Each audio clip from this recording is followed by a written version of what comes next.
के दिमाग में इतना ही आएगा कि भैया सुनो, महाराज क्या है, बोले कृष्ण और गोपियां नाच रहे हैं। हमने रास को आज तक इतना ही तो जाना है, हमें तो ये भी नहीं पता कि गोपी कौन है। गोपी का अर्थ होता है जो अपने शरीर की प्रत्येक इंद्री से केवल कृष्ण के ही रस का पान करे, वो होती है गोपी।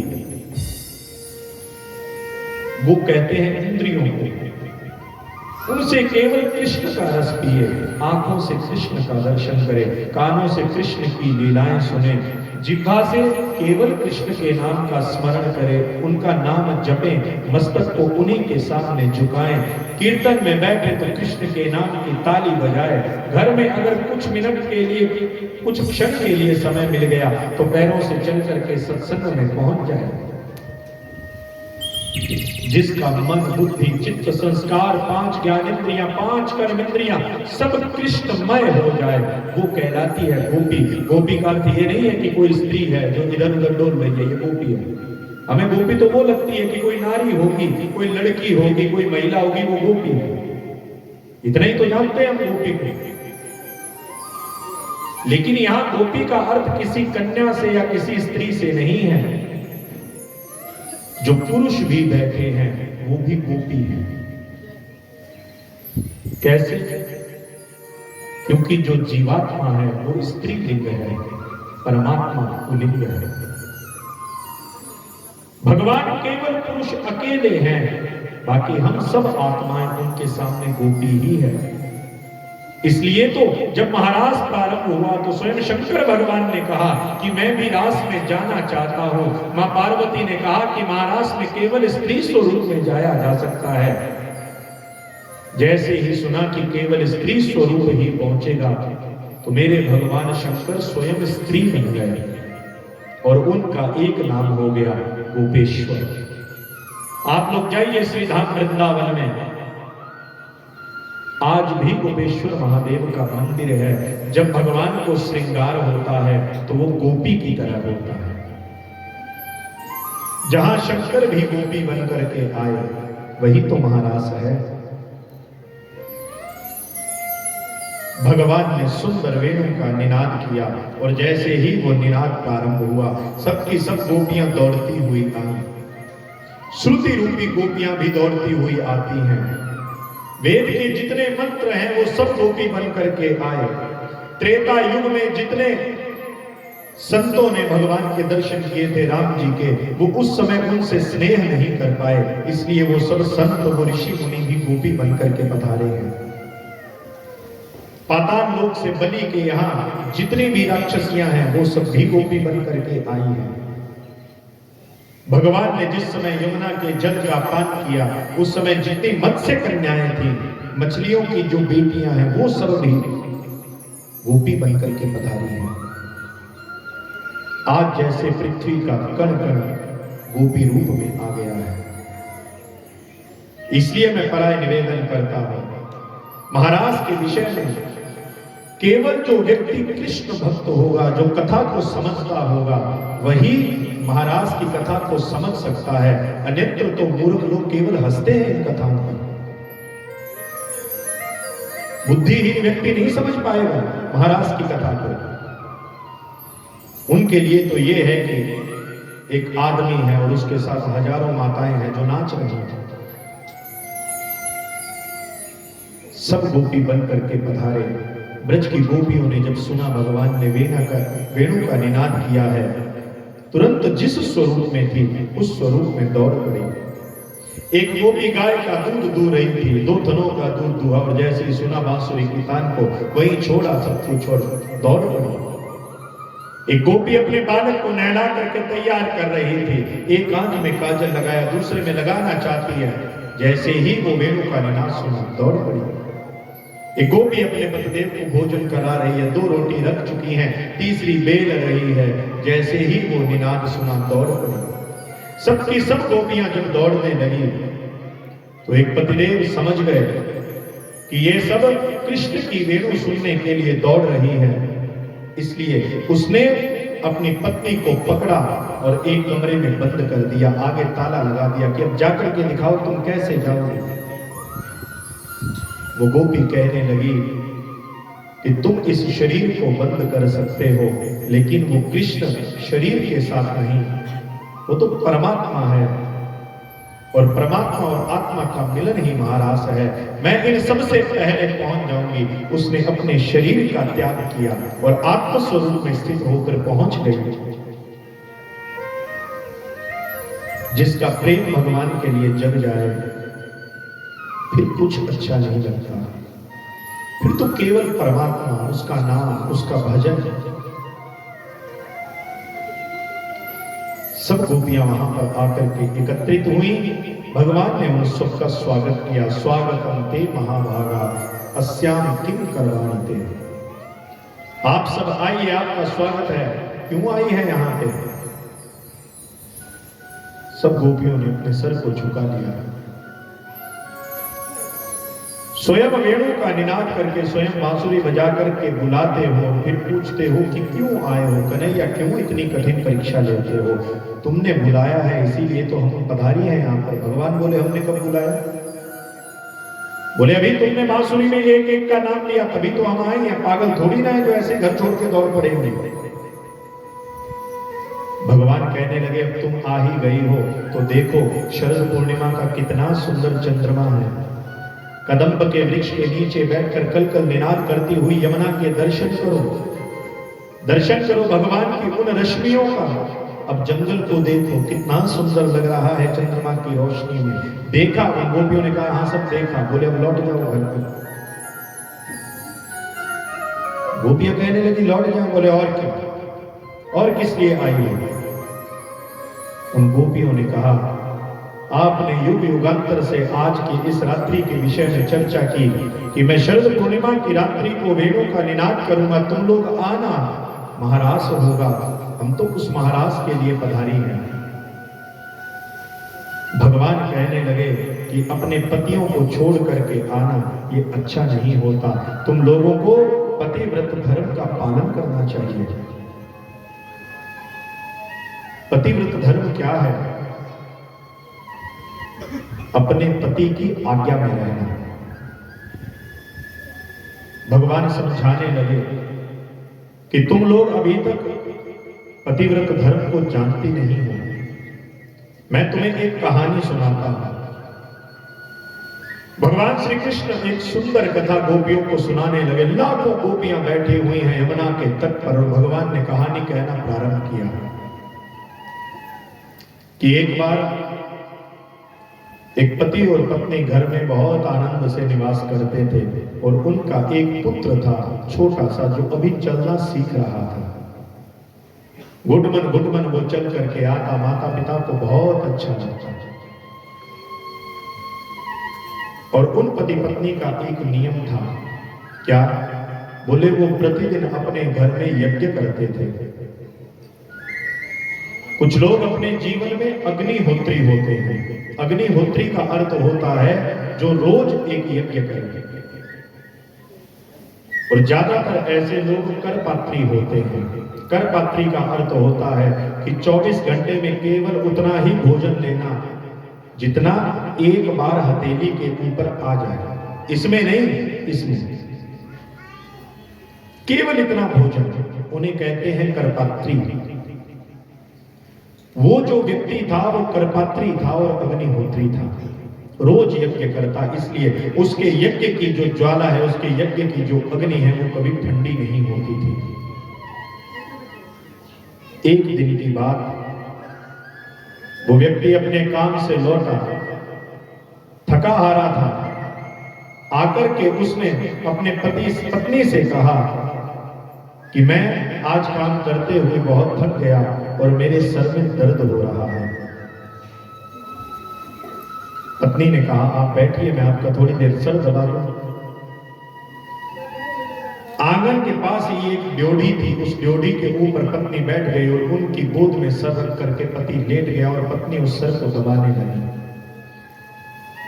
सर को जब दबाया तो पतिदेव की आंख लग गई, उन्हें नींद आ गई। इतने में एक घटना घटी।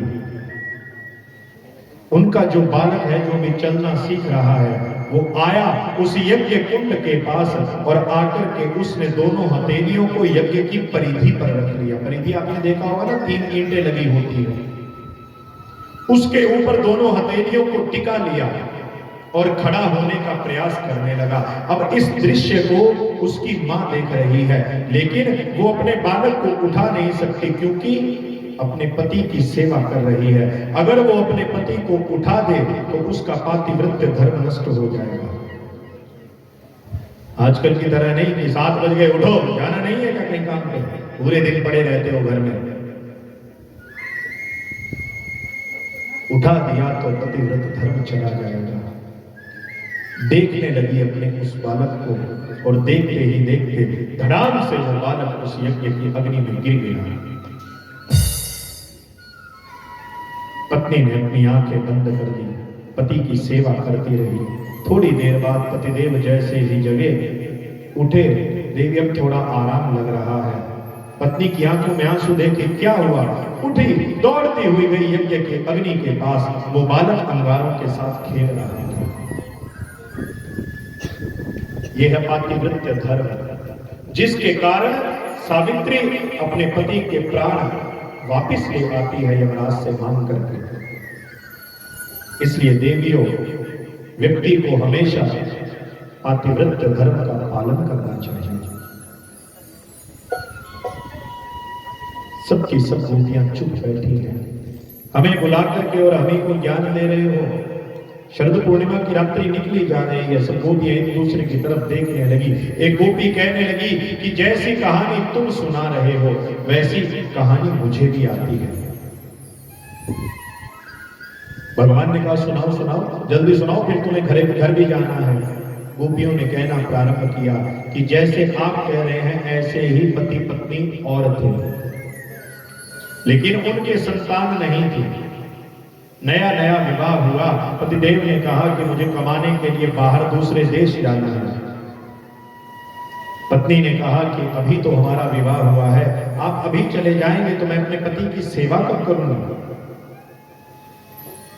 पातिव्रत्य धर्म को नष्ट मत कीजिए, मुझे अपनी सेवा से वंचित मत कीजिए। जैसे ही उस पत्नी ने ऐसा कहा, पतिदेव ने अपनी पत्नी को समझाया कि मैं जा रहा हूं, लेकिन तुम्हारे लिए एक व्यवस्था करके जा रहा हूं। क्या?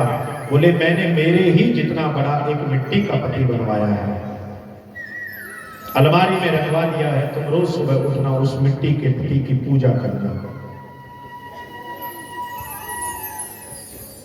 उस कन्या ने, उस पत्नी ने अपने पति के जाने के बाद निरंतर उस मिट्टी के बने पति की पूजा प्रारंभ कर दी। ऐसे करते करते 2 वर्ष का समय बीत गया। 2 वर्ष के बाद कमाई करके पति फिर लौटा, आकर के द्वार पर दस्तक दी। अब पत्नी जो है वो प्रातःकाल अपने पति की सेवा कर रही है। कौन से पति की? मिट्टी के पति की। सुंदर स्नान करवा करके अच्छे वस्त्र धारण करवाए, आरती कर रही थी। इतने में द्वार खटखटाया असली पति ने। पूछने लगी गोपियां कि कृष्ण तुम बताओ, अब उस महिला को, उस पत्नी को मिट्टी के पति की पूजा करनी चाहिए या फिर असली पति की पूजा करनी चाहिए, उसके लिए द्वार खोलना चाहिए। भगवान कृष्ण मुस्कुरा करके बोले इसमें सोचने वाली कौन सी बात है, जब असली पति आ गया है तो फिर मिट्टी के पति का पूजन छोड़ देना चाहिए। गोपियां कहने लगी यही तो हम आपको समझाना चाहती हैं। वो जिन पतियों को हम घर में छोड़ करके आई हैं वो असली पति नहीं है, वो तो मिट्टी के पति हैं। हमारे असली पति तो आप हैं, क्योंकि हम जीवात्मा हैं। शरीर तो ये नष्ट हो जाएगा, इसे जला दिया जाएगा। इस आत्मा के जो पति हैं वो परमात्मा है। आप हमारे असली पति हैं। ऐसे वर को क्या वरुण, जो जन्मे और मर जाए। बरो तो गोपाल सो, जैसे चुन लो अमर हो जाए।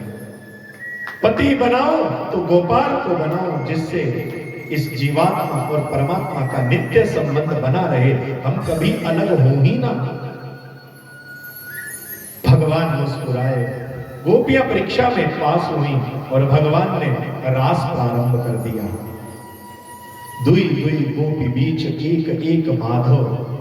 सूरदास जी कहते हैं दो दो गोपियां और उनके बीच में एक एक कृष्ण है। सुंदर महारास प्रारंभ हुआ और उस महारास में जो गोपियां आई हैं उनके मन में एक बात का अभिमान हो गया कि जिस कृष्ण को लोग परमात्मा मानते हैं वो कृष्ण तो हमारे साथ नाच करता है, नृत्य करता है।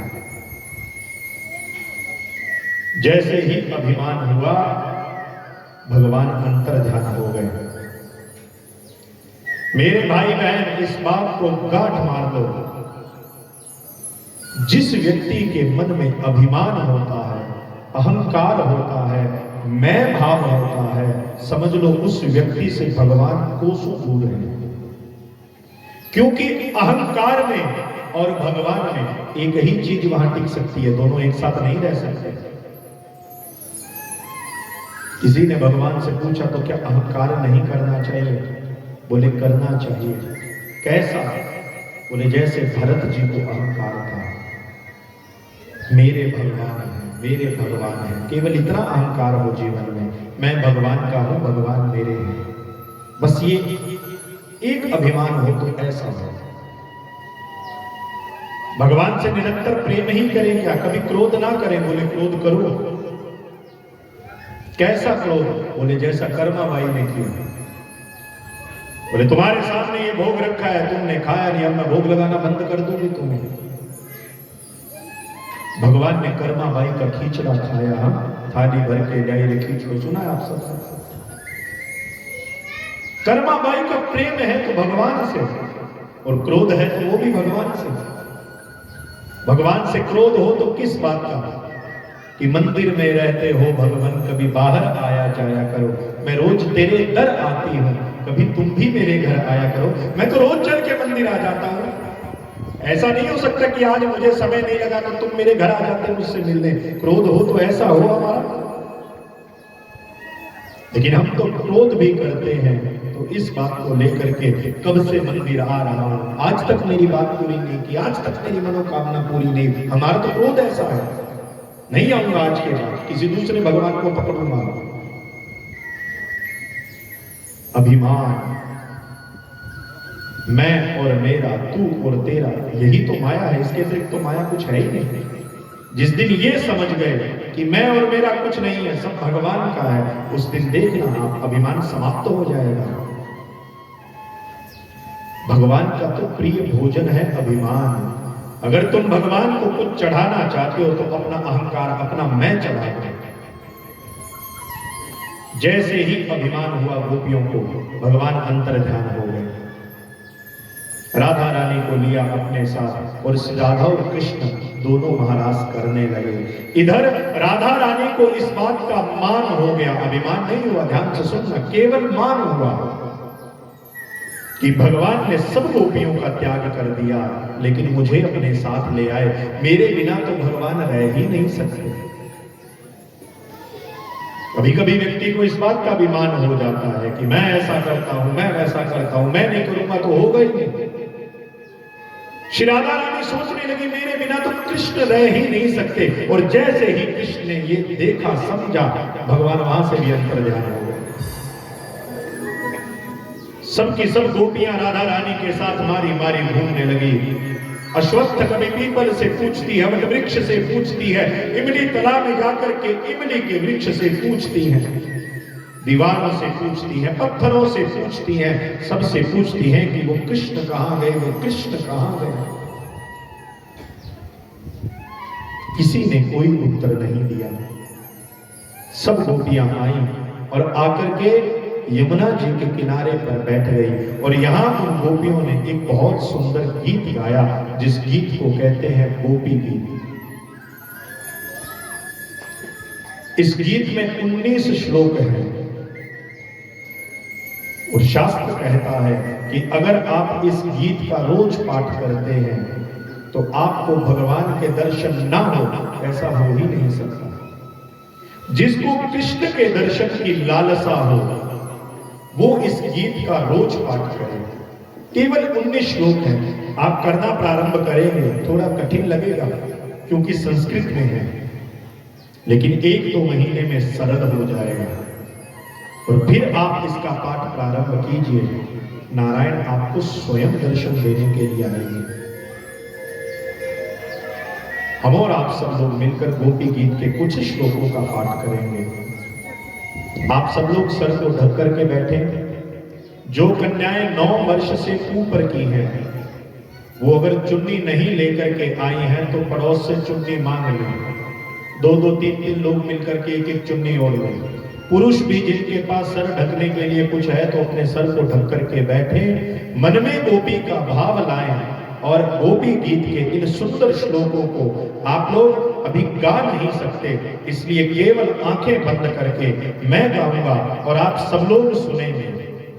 सब लोग अपने हाथ को जोड़िए, पालथी मार करके बैठिए और अपनी आंखों को बंद कर लीजिए। जयति तेधिकं जन्मना व्रज श्रयत इंदिरा शाश्वतत्रहि दयित दृश्यता देक्षुतावका स्वयं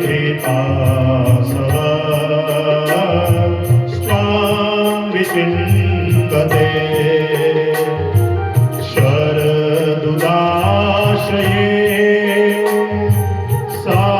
साधुजातसा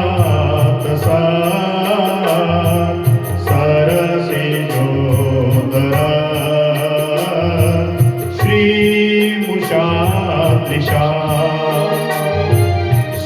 सूरतनाथ ते अशुल्कदासिका वरदने गतो नेह किं वद मधुरया गिरा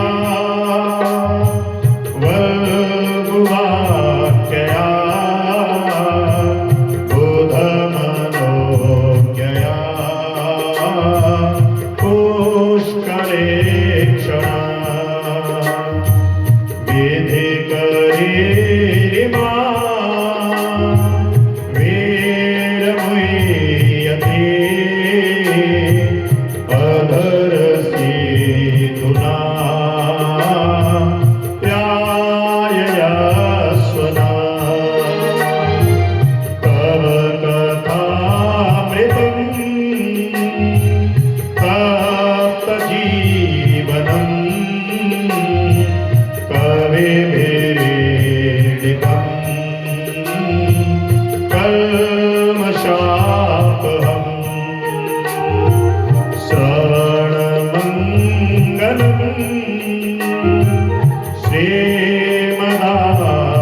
गोपियों ने अपनी भावनाओं को व्यक्त करते हुए और सुस्वर में एक सुंदर गीत गाया, जिस गीत को हम लोग कहते हैं गोपी गीत।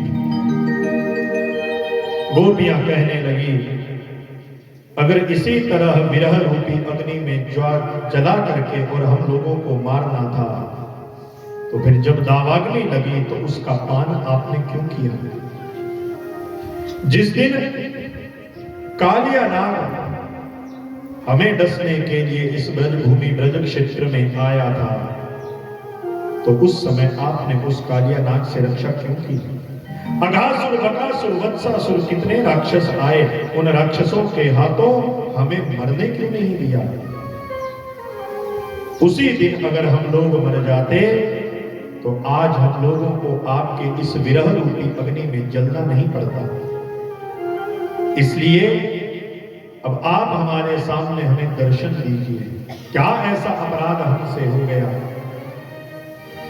कृष्ण, आपसे अच्छी तो आपकी कथा है, तब कथा मृतम तप्त जीवनम, तुम तो गायब हो जाते हो। धन्य है तुम्हारी कथाएं, जिनको सुन सुनकर हम लोगों का जीवन तृप्त होता है। इसलिए मैं आप सब लोगों से निवेदन करता हूं, भगवान से बड़ा अगर कुछ है तो वो है भगवान का नाम। राम ने तो एक तापस कन्या को तारा, अहिल्या को तारा, लेकिन राम का नाम तो हम सब लोगों को आज भी तार रहा है। उनकी कथा, उनके सत्संग तो आज भी हमें तृप्त कर रही है। अंतिम 19वें श्लोक में गोपियां कहती हैं कि कृष्ण, अब हम समझ गई कि तुम क्यों नहीं आ रहे। यत्ते सुजात चरणा मुरुहम स्तनेषु भीता शनि प्रिय दधिमहि कर्कशेषु तेना कवि मट सिद्धत व्यथतेन किंस्वित ऊर्पादि भीर भ्रमति भीर भवदा युषाम। हम जानते हैं तुम क्यों नहीं आ रहे, क्योंकि हम गोपियों का हृदय कठोर है और तुम्हारे चरण कोमल है। इस कठोर हृदय में कृष्ण क्यों आएंगे? हमारे हृदय से भी कोमल जिनके चरण हैं। और इतना गोपियों ने कहा और रोना शुरू कर दिया। रुरुदु सुस्वरम राजन, क्यों रोई? बोले कृष्ण दर्शन लालसा, कृष्ण के दर्शन की इच्छा लिए वो रोने लगी। रोई भी कैसे? हमारी तरह भय भय करके दहाड़े मार के नहीं। रुरुदु सुस्वरम राजन, भगवान के लिए रोई तो वो रोना भी उनका स्वर बन गया। जब भगवान को बुलाने के लिए तुम्हारे पास शब्द नहीं बचे तो अपनी आंखों से 2 आंसू उसके लिए बहा देना, वो सामने प्रकट हो जाएगा। क्योंकि वो शब्दों का मोहताज नहीं है, वो तो केवल तुम्हारा प्रेम देखता है। रुरुदु सुस्वरम राजन कृष्ण दर्शन लालसा। जैसे ही रोना सुना, सुखदेव मुनि कहते हैं, तासा मामिर भुच्छोरी स्मय मान मुखाम्बुज पीतांबर धरस रग्वी साक्षात मनमथ। करोड़ों करोड़ों कामदेवों की सुंदरता भी जिनके सामने फीकी पड़ जाए, ऐसी मुस्कान लिए भगवान श्री कृष्ण उन गोपियों के मध्य में प्रकट हो गए। बोलो लीला पुरुषोत्तम भगवान की जय, श्री रास बिहारी सरकार की जय। सबके सब गोपियों के बीच में भगवान प्रकट हुए और पुनः महारास प्रारंभ हुआ। अब न किसी के मन में मान है, न किसी के मन में अभिमान है, सबकी सब गोपियां नाचने लगी। हम लोग भी गोपी हैं, तो क्यों ना दोबारा जब महारास प्रारंभ हुआ तो हम लोग भी नाचे। हाँ? एक बार सब लोग गोपी भाव से अपनी अपनी जगह पे खड़े हो जाएंगे। 2 फायदे होंगे, एक तो हम लोग भगवान के लिए नाच लेंगे और दूसरा घुटनों में आराम मिल जाएगा। अपने अपने स्थान पर खड़े। देखो, बात नहीं करनी है, कथा भी चल रही है, पूरी नहीं हुई है। जो जो भगवान के साथ इस महारास में, देखो संसार में अगर कुछ मंगल कार्य होता है, डीजे बजता है, तो हम खूब कमर मटका मटका करके नाचते हैं, गलियों में नाचते हुए घूमते हैं। लेकिन ये नाचना संसार के लिए नहीं, ये नाचना भगवान के साथ है। इसलिए पांचम भूले देह सुधी, अपनी देह की सुधी भूल जाना कि मेरी सास यहाँ बैठी है, मेरे जेठ यहाँ बैठे हैं। केवल तन्मयता के साथ भगवान के होकर के एक बार भगवान के साथ महाराज, अगर आज हम भगवान के लिए नाच लिए तो फिर दुनिया हमें अपने इशारे पे कभी नचा नहीं पाएगी। एक बार भगवान के होकर के नी मैं नचना मोहन देना अज मैनू, मैंने नहीं कहना, आप लोगों ने कहना है।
मैं नचना मोहन दे नाल अज मैनू नच लैण दे।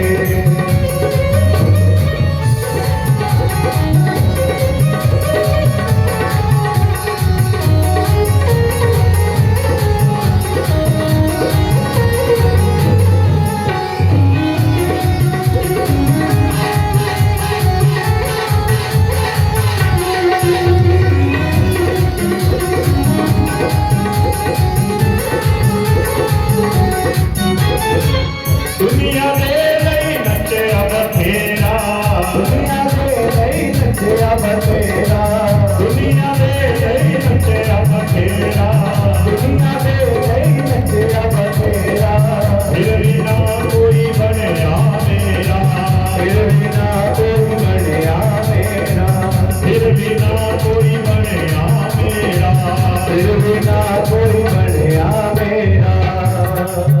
की करना है संसार अज मैनू नच लैण दे, की करना है संसार अज मैनू नच लैण दे।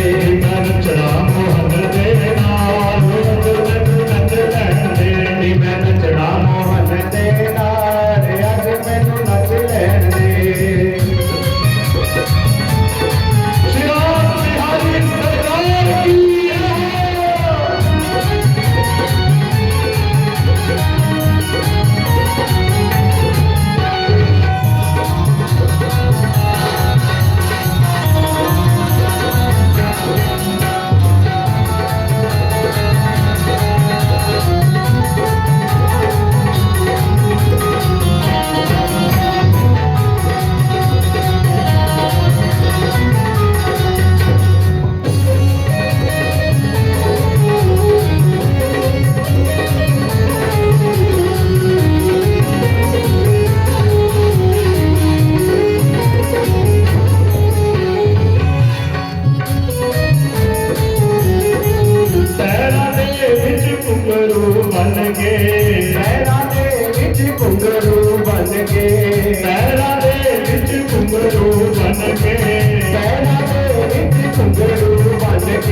की अपने मोहन जी जोगन बन के, अपने मोहन जी जोगन बन के। मैं नच के मनौना नचना नच लैण दे, मैं नच के मनौना नचना अज मैनू नच लैण दे। मैं नचना मोहन दे नाल अज मैनू नच लैण दे, मैं नचना मोहन दे नाल अज मैनू नच लैण दे।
सतगुरु पे मैं बलिहार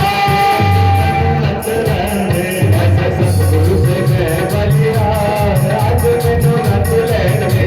मैं नचना मोहन दे नाल अज मैनू नच लैण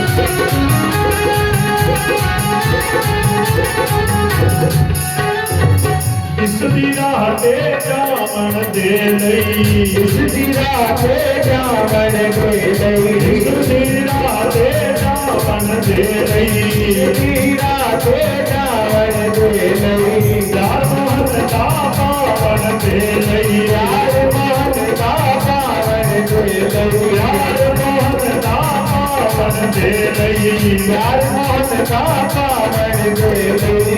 सुन बावरी ने ताने हजार अज मैनू नच लैन दे, सुन बावरी ने ताने हजार अज मैनू नच लैन दे, नच लैन दे जी मैनू नच लैन दे, नच लैन दे जी मैनू नच लैन दे, थोड़ा दया नच लैन दे, थोड़ा दया नच लैन दे, थोड़ा दया नच लैन दे, थोड़ा दया नच लैन दे। नचना मोहन दे नाल मैनू नच लैन दे, नचना मोहन दे अज मैनू नच लैन दे, मैं नच के मनाना मेरा यार, मैनू नच लैन दे, मैं नच के मनाना मेरा यार, अज मैनू नच लैन दे, अज मैनू नच लैन दे, अज मैनू नच लैन दे, अज मैनू नच लैन दे, अज मैनू नच लैन दे, अज मैनू नच लैन दे, अज मैनू नच लैन दे। बोलिए श्री रास बिहारी सरकार की जय। सब लोग यथावत अपने अपने स्थान पर बैठ जाएंगे, कोई बातचीत नहीं करेंगे। बहुत सुंदर महाराज की वंदना। महाराज के जो ये 5 अध्याय हैं, इन अध्यायों को कहते हैं रास पंचाध्यायी।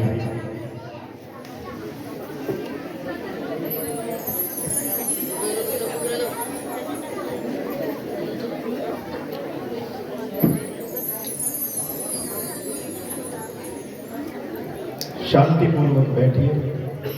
कोई बात हो तो माइक दे देते हैं, जरूरी बात हो तो सबको बताइए कि बहुत जरूरी बात है भैया, तुम लोग भी सुनो। हाँ, वो जरूरी नहीं है तो फिर छोड़ो उस बात को, जो जरूरी है वो सुनो। बोलिए श्री रास बिहारी सरकार की जय। रास पंचाध्यायी के जो ये 5 अध्याय हैं, ये श्रीमद् भागवत के प्राण हैं। ये श्रीमद् भागवत 18,000 श्लोकों की जो पुस्तक है, ये भगवान श्री कृष्ण का शरीर है। इसमें जो 10वां स्कंद है, उसके जो 90 अध्याय हैं, वो भगवान श्री कृष्ण का हृदय है, उनका दिल है। और उनमें भी ये जो 5 अध्यायों की कथा है, ये 5 अध्याय श्रीमद् भागवत यानी प्राण है इसके।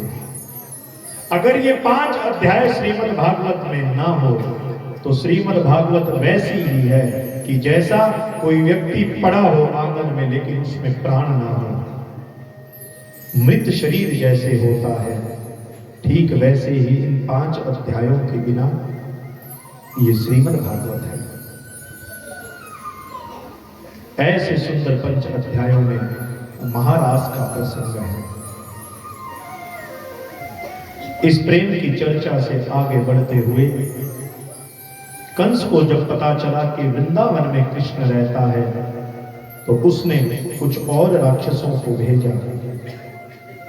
एक एक करके वो राक्षस आने लगे। सर्वप्रथम शंखचूड़ आया, भगवान ने उसका उद्धार किया।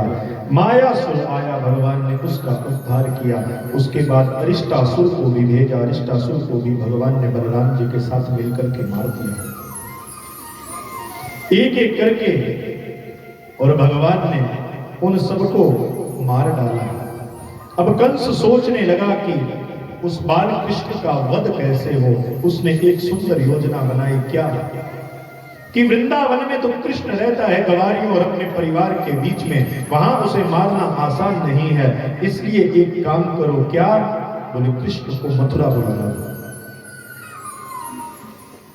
नारद जी महाराज आए, कंस से आकर के कहने लगे कि कंस, मैं तुमसे कुछ चाहता हूं। कंस ने पूछा कि क्या चाहते हो? उत्तर दिया नारद जी ने, मैं चाहता हूं जो देवकी का अष्टम गर्भ है वो कोई और नहीं, वो नंद बाबा के यहां पल रहा कृष्ण ही है, इसलिए तुम अगले 3 दिनों में कृष्ण को मार डालो।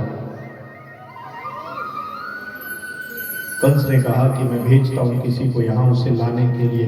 और उधर नारद जी महाराज कंस को कह करके और चले गए कृष्ण के पास, और कृष्ण से जाकर के कहते हैं, कन्हैया मैं कुछ चाहता हूं तुमसे। कृष्ण ने पूछा क्या? बोले मैं चाहता हूं अगले 3 दिन में तुम कंस को मार डालो।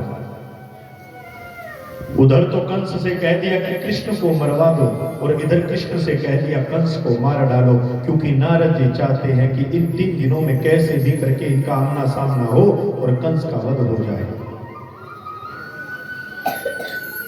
सभा बुलाई कंस ने, सबने विचार विमर्श किया कि कृष्ण को लाने के लिए कौन जाएगा। सबने एक स्वर में उत्तर दिया, एक व्यक्ति है जो कृष्ण को ला सकता है और उसका नाम है अक्रूर जी महाराज। नंद बाबा और किसी की बात नहीं मानते, केवल मानते हैं अक्रूर जी की बात को।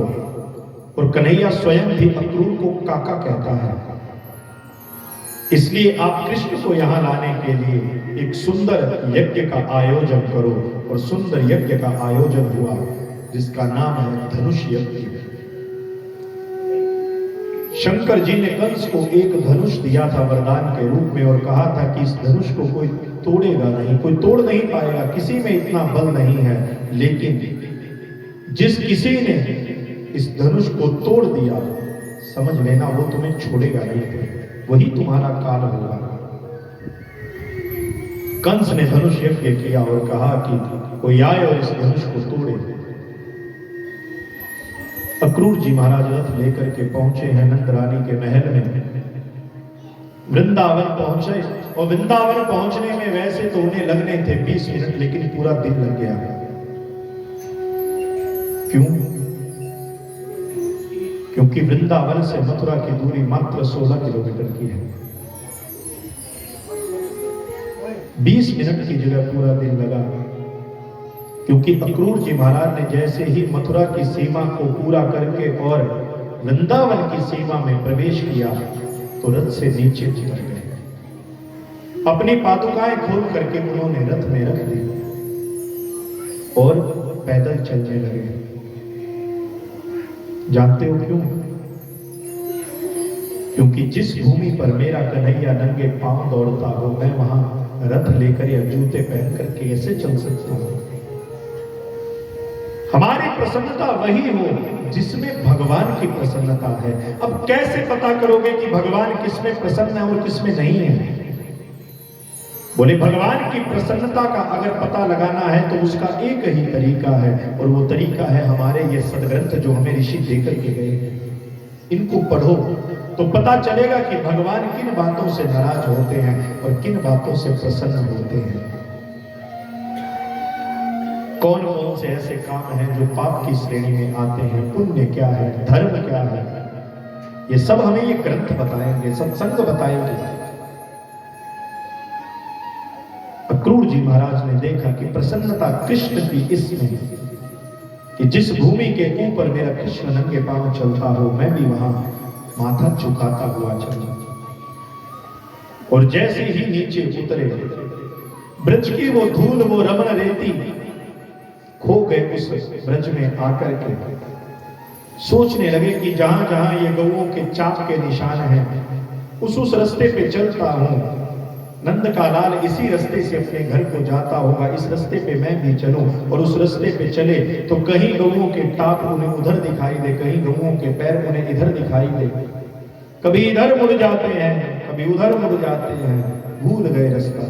पांचे भूले देह सुधी, देह की सुध भूल गए। पूरा दिन बीत गया, संध्या का समय हुआ। किसी गोप बालक को बुलाया, बोले भैया नंद के महल में छोड़ा। नंद के महल में पहुंचे, भगवान अभी तक लौटे नहीं है गाय चरा करके। नंद बाबा से मिले, यशोदा रानी से मिले, कुशल क्षेम पूछी। पूछने लगे क्रूर जी बड़े दिनों में दर्शन दिए। बोले काम से आया है, करेंगे चर्चा थोड़ी देर में, बताऊंगा, क्योंकि अभी पास में यशोदा मैया बैठी है। भगवान श्री कृष्ण आए, अक्रूर जी को देखा, चरणों में गिर पड़े। अक्रूर जी कहने लगे लाला यही तो तुम्हारी लीला समझ में नहीं आती। जिसके चरण दुनिया पूजती है वो मेरे चरणों में गिरे, अच्छा नहीं लगता। अक्रूर जी ने अपने हृदय से लगा लिया कृष्ण को। बलराम जी आए दौड़ते हुए, हम आपके कुछ नहीं लगते काका। अरे तुम भी सस्नेह दोनों से मिले। चर्चा प्रारंभ हुई। उधर यशोदा रानी जो है वो भोजन बनाने के लिए चली गई, सबको भोजन कराया यशोदा रानी ने। रात्रि हो गई, दीप जल उठे। यशोदा रानी अपनी थाली लगा करके बैठी है। एक ग्रास तोड़ा और उस ग्रास को जैसे ही मुख की ओर ले जाने लगे, इधर चर्चा प्रारंभ हो गई अक्रूर जी और नंद जी के बीच में। अक्रूर जी कहने लगे आपने हमसे पूछा था कि किस काम के लिए आए हो। मैं तो एक छोटा सा काम था, कृष्ण और बलराम दोनों को मैं लेने के लिए आया हूं। यशोदा ने पूरी बात नहीं सुनी कि क्यों लेने आए हैं, क्या करने के लिए लेने आए हैं। जैसे ही सुना कि कृष्ण को लेने आए हैं, वो ग्रास छूट गया, थाली खिसका दी। भीतर से आई दौड़ती हुई अक्रूर जी के पास बैठ करके कहने लगी भैया आपने अभी कहा कि कृष्ण को लेने आए हैं, क्यों? कहने लगी कोई बड़ी बात नहीं, बस 2 दिन का उनके मामा जी ने एक यज्ञ रखा है और उस यज्ञ में वो चाहते हैं कि उनके भांजे भी आए, क्योंकि भांजे जो होते हैं वो पूजित तो होते हैं। केवल मैं उन्हें लेने के लिए आया हूं, 2 दिन बाद मैं छोड़ जाऊंगा। अब कृष्ण और बलराम ने सुना तो दोनों बहुत प्रसन्न हो गए। काका हमें लेने आए हैं, हम भी मेला देखने जाएंगे, मेला घूमने जाएंगे। 11 वर्ष 56 दिन की आयु है भगवान की, लेकिन आज तक भगवान कभी ब्रज से बाहर निकले ही नहीं, कभी वृंदावन गोकुल से आगे गए ही नहीं। हम भी शहर में जाएंगे, मथुरा में जाएंगे। माँ तुम मना मत कर देना, कहीं जाने की बात आती है तुम मना कर देती हो। माँ ने कहा रुको, बात तो करने दो। कृष्ण और बलराम उठ करके गोप बालकों के साथ खेलने लगे और इधर नंद बाबा और अक्रूर और उनके साथ में श्री यशोदा रानी बैठी हैं। यशोदा रानी कहने लगी अक्रूर जी आप जानते नहीं हो कि ये कंस वही है जो मेरे पुत्र को मारना चाहता है, कितने कितने इतने राक्षस भेजे हैं। अक्रूर जी कहने लगे मैया तुम अभी भी नहीं समझी, इतने इतने राक्षस भेजे लेकिन उनमें से एक भी बचा। हम सब तो क्या देवता भी ये चाहते हैं कि अब कंस का वध हो जाए। मैया को ये सब बातें समझ नहीं आती, उनके लिए तो कृष्ण आज भी लाला ही है, छोटा ही है। भीतर गई मैया और रोने लगी। भगवान श्री कृष्ण आए, गोद में सरक करके लेट गए और कहने लगे मैया मैया तुम मना मत करना काका को, हम 2 दिन जाएंगे, 2 दिन के बाद लौट आएंगे। भगवान बात कर रहे हैं और उधर मैया की आंख से एक आंसू टपका जो भगवान श्री कृष्ण के गाल पर गिरा। अपने हाथ से मां की आंख को पोंछा और कहने लगे कि मैया तुम रो रही हो? बोले हाँ पुत्र, तुम्हारे बिना आज तक मैं एक क्षण भी नहीं रही और अब तुम चले जाओगे, मैं जानती हूं तुम लौट करके कभी नहीं आओगे। कहने लगे मैया ऐसा हो ही नहीं सकता, यशोदा के बिना कृष्ण तो रह ही नहीं सकता, मां हम लोगों को जाने दो। इधर पूरे ब्रज क्षेत्र में ये सूचना पहुंच गई कि प्रातः काल श्री कृष्ण जो हैं वो मथुरा के लिए चले जाएंगे। सबकी सब गोपियां गोप बालक दौड़ते हुए आए और उस नंद महल के बाहर खड़े हो गए। हजारों लाखों की संख्या में गोप बालक गोपियां, लाखों की संख्या में गौएं जो आज तक कृष्ण की एक बांसुरी की धुन सुन करके दौड़ी चली आती थी, आज मूक बनी आंखों से अश्रुपात कर रही हैं। जो बछड़े केवल बांसुरी की धुन सुन करके पूंछ उठा करके दौड़ते थे, आज सब चुप खड़े हैं।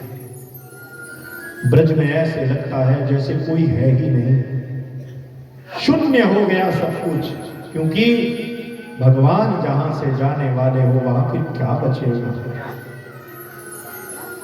ये जितनी रंगत, जितने रंग हमें ये दिखाई देते हैं मेरे भाई बहन, ये सब परमात्मा के हैं। वो भीतर से चला गया तो फिर ये कुछ नहीं हमारे लिए, फिर तो जला देंगे। वो परमात्मा है, तब तक सब कुछ है। रात बीती, भोर का समय हुआ, भगवान श्री कृष्ण रथ में आने के लिए आरूढ़ हुए। जैसे ही रथ में चढ़े, द्वार के पास पहुंचे, हजारों लाखों लोगों को, गौओं को देखा। उनका प्रेम देख करके भगवान के आंखों में अश्रुपात होने लगे। सोचा अगर मैं रो दिया तो फिर इन सबको चुप कौन कराएगा, क्योंकि भगवान केवल ये जानते हैं, उनके अतिरिक्त कोई नहीं जानता इस बात को कि आज जाऊंगा परसों का कह करके, लेकिन लौट करके फिर वृंदावन नहीं आऊंगा। वैसे तो सूक्ष्म रूप में परमात्मा ने कहा है, वृंदावनम परित्यज्य पादमेकं न गच्छति, वृंदावन को छोड़कर मैं एक कदम भी बाहर नहीं रखता। लेकिन आज प्रत्यक्ष रूप से परमात्मा उन सबको रोता हुआ छोड़ करके जाने वाले हैं। धीरे धीरे करके रथ आगे बढ़ने लगा। 8, 10, 20, 50 गोपियां रथ के आगे लेट गई। अक्रूर, अगर तुम इन्हें लेकर के जाओगे तो हमें मार करके हमारे शरीर, मृत शरीर के ऊपर से तुम इस रथ को ले जाना, जीते जी हम कृष्ण को ले जाने नहीं देंगे। भगवान उतरे रथ से, सब गोपियों को समझाया। इतने में पीछे से यशोदा मां दौड़ती हुई आई और आकर के कृष्ण को अंक में भर लिया। रोती हुई कृष्ण से कहती है, जाते जाते आखिरी बार मेरे हाथ का माखन तो खा जाओ। भगवान की आंख में आंसू आ गए। ऐसा स्नेह, ऐसा प्रेम जिसके लिए सूरदास जी ने कहा, यशोदा तेरे भाग्य की कही न जाए। पूर्ण पर ब्रह्म परमात्मा मां के अंक में आज रोता है। मां ने कहा कि तू हमेशा कहता है कि बात बताऊंगा लेकिन कान में, बात बताऊंगा लेकिन कान में। आज एक बात मुझे भी तुम्हें बतानी है, लेकिन कन्हैया सबके बीच नहीं कह सकती, कान में कहूंगी। भगवान ने मां के मुख के पास कान लगाया। मां ने कहा, कन्हैया तू जाकर के देवकी और वसुदेव से ये कभी मत कहना, उग्रसेन जी से ये कभी मत कहना अपने नाना से कि थोड़े से माखन के बदले, थोड़े से दूध के बदले, एक मिट्टी की मटकी के बदले मेरी मां यशोदा ने मुझे उखल से बांध दिया। मेरी मां ने मेरे कान को पकड़ा। मत कहना, वो लोग सोचेंगे क्या यशोदा की इतनी औकात नहीं कि एक मटकी के लिए कृष्ण के कान तक को पकड़ लिया। मत कहना वहां जाकर के। मैं ऐसी अभागी हूं जो इतने सुंदर राजकुमार की परवरिश अच्छे से नहीं कर पाई। भगवान सुन रहे हैं और रोते जा रहे हैं। मां को समझाया बुझाया, भगवान रथ पर आरूढ़ हुए और रथ उस ब्रजभूमि से चला।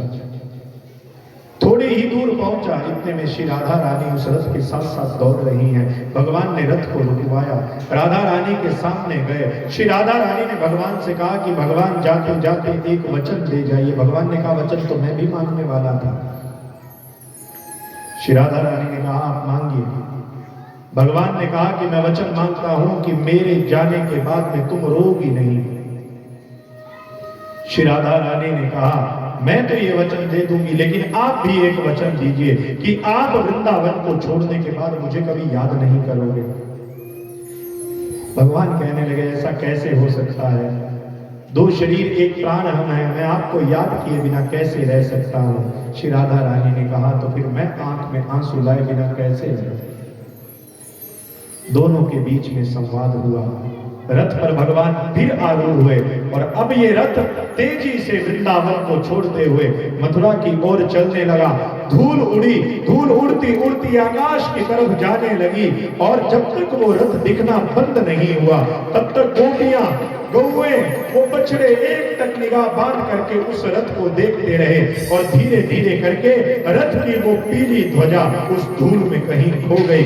सब गोपियों ने करुण क्रंदन किया और सब गोपियां कहने लगी, एक बार चले आओ, एक बार चले आओ, एक बार चले आओ,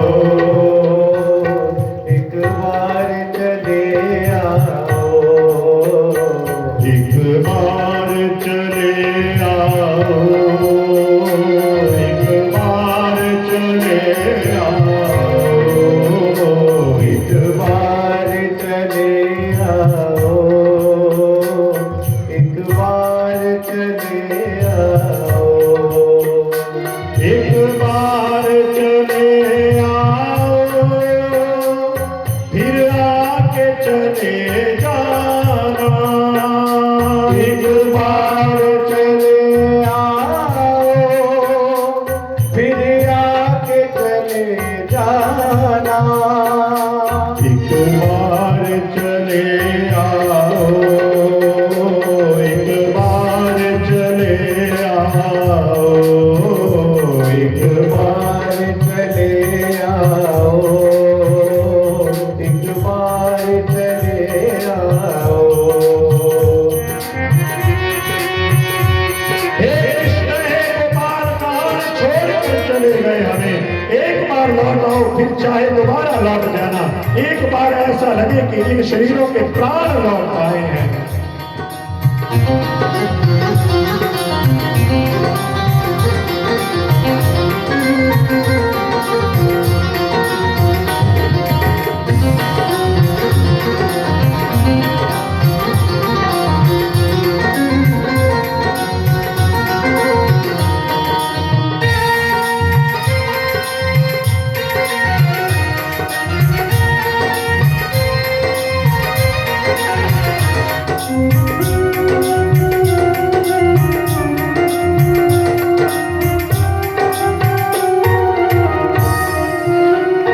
छुप गए कहाँ मोहन प्यारे। छुप गए कहाँ मोहन प्यारे। हमें याद तुम्हारी आती है। हमें याद तुम्हारी आती है। ये याद भी ऐसी आती है। ये याद भी ऐसी आती है। ये याद भी ऐसी आती है। ये याद भी ऐसी आती है। मेरी जान को भी ले जाती है। मेरी जान को भी ले जाती है। मेरी जान को भी ले जाती है। मेरी जान को भी ले जाती है। तेरी याद बिना कुछ याद नहीं। तेरी याद बिना याद नहीं। हंसलाती है और रुलाती है। हंसलाती है और रुलाती है। एक तू ही है दिल के अंदर। एक तू ही है दिल के अंदर। एक तू ही है दिल के अंदर। एक तू ही है दिल के अंदर। ये दुनिया अब नहीं भाती है। ये दुनिया अब नहीं भाती है। ये दुनिया अब नहीं भाती है। ये दुनिया अब नहीं भाती है। सदियों से तेरा हूँ दीवाना। सदियों से तेरा हूँ दीवाना। ये जन्म जन्म का फेरा है। ये जन्म जन्म का फेरा है। एक तेरी सांवली सूरत ने। एक तेरी सांवली सूरत है। ये दिल दीवाना घेरा है। ये दिल दीवाना घेरा है। ये दिल दीवाना घेरा है। ये दिल दीवाना घेरा है। नंदलाल तेरे दीदार बिना। नंदलाल तेरे दीदार बिना। इस दिल में हुआ अंधेरा है।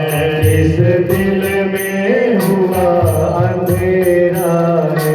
एक बार तो तू कह दे मुझसे। एक बार तो तू कह दे